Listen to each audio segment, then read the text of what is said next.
Joining us now on our Book Talk segment, great to welcome a man who's written a book that is going to help us Americans understand, I guess, the British a little bit better. It's called Stuff Brits Like, a guide to what's great about Great Britain. We're joined today by Fraser McAlpine, and he writes a blog for the BBC. We'll find out about that as well. Anglophony is the name of it, and he joined us by telephone today. Fraser, good to talk to you. How are you? I'm very well. How are you? I'm doing great. I had a good chance to read through the book, and I guess most of us Americans here get most of their British information, if they haven't visited your country, from the PBS shows we've watched over the years, like Monty Python and Downton Abbey and those kind of things. So are we getting a good picture of the country that way? It certainly would be. It's an interesting view, yes. I mean, there's a lot of stuff in, certainly Downton Abbey, that will help as background reading to why the British act in certain ways, in certain situations, that kind of British reserve.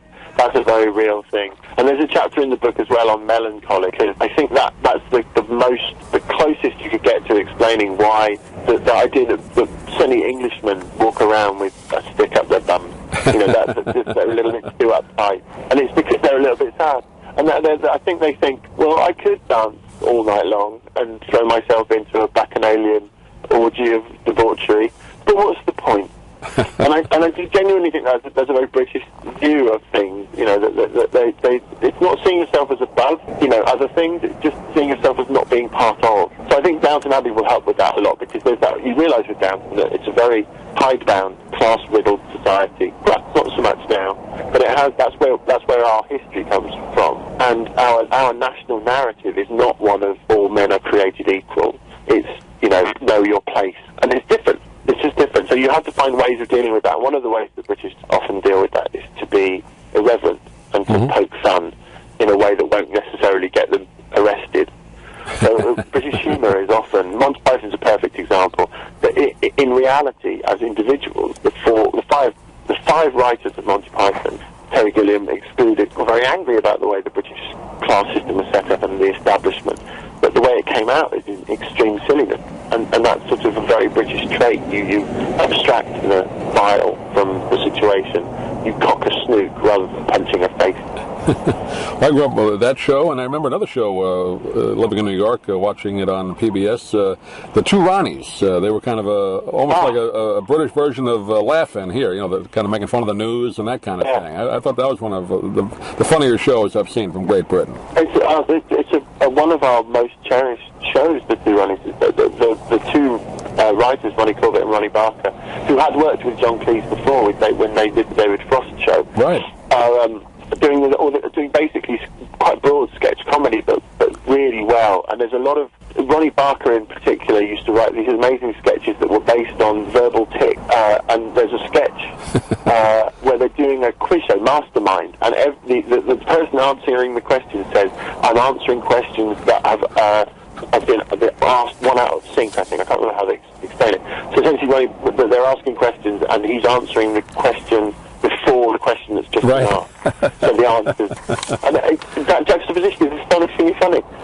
I couldn't begin to act it all out now. It doesn't make any sense to tell it on the radio, but it's very good. Anyway, yeah, I remember that was a great one. And you mentioned David Frost, because he had the talk show over here and did the interview with Richard Nixon, which really kind of brought him a lot of fame here. So we get a lot of information from the great British shows and British showbiz folk that are over here. But you mentioned Downton Abbey. Can you explain why that took off so well here in America as far as popularity? I mean, that really exploded. I think generally American audiences really like to see British people doing what they imagine all British people do all the time. So I think that American audiences think that Britain is like Downton Abbey, really.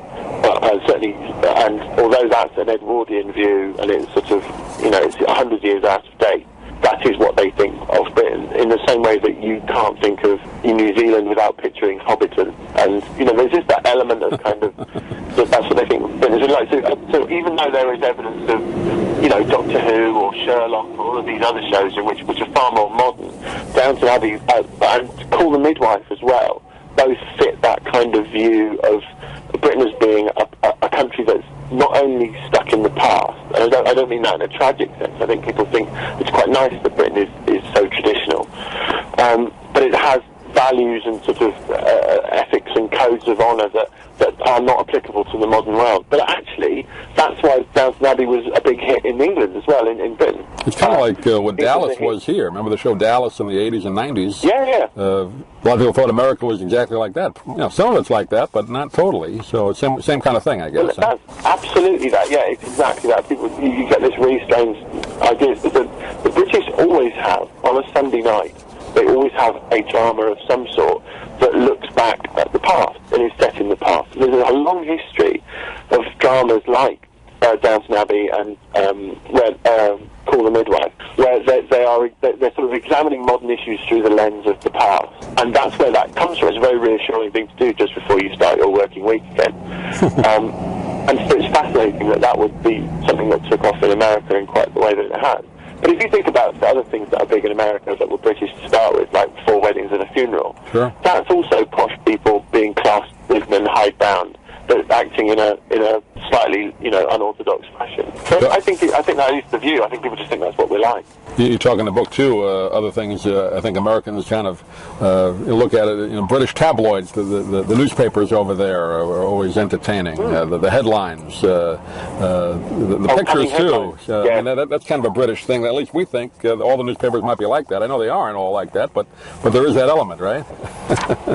Oh, completely. Yeah. The tabloids are.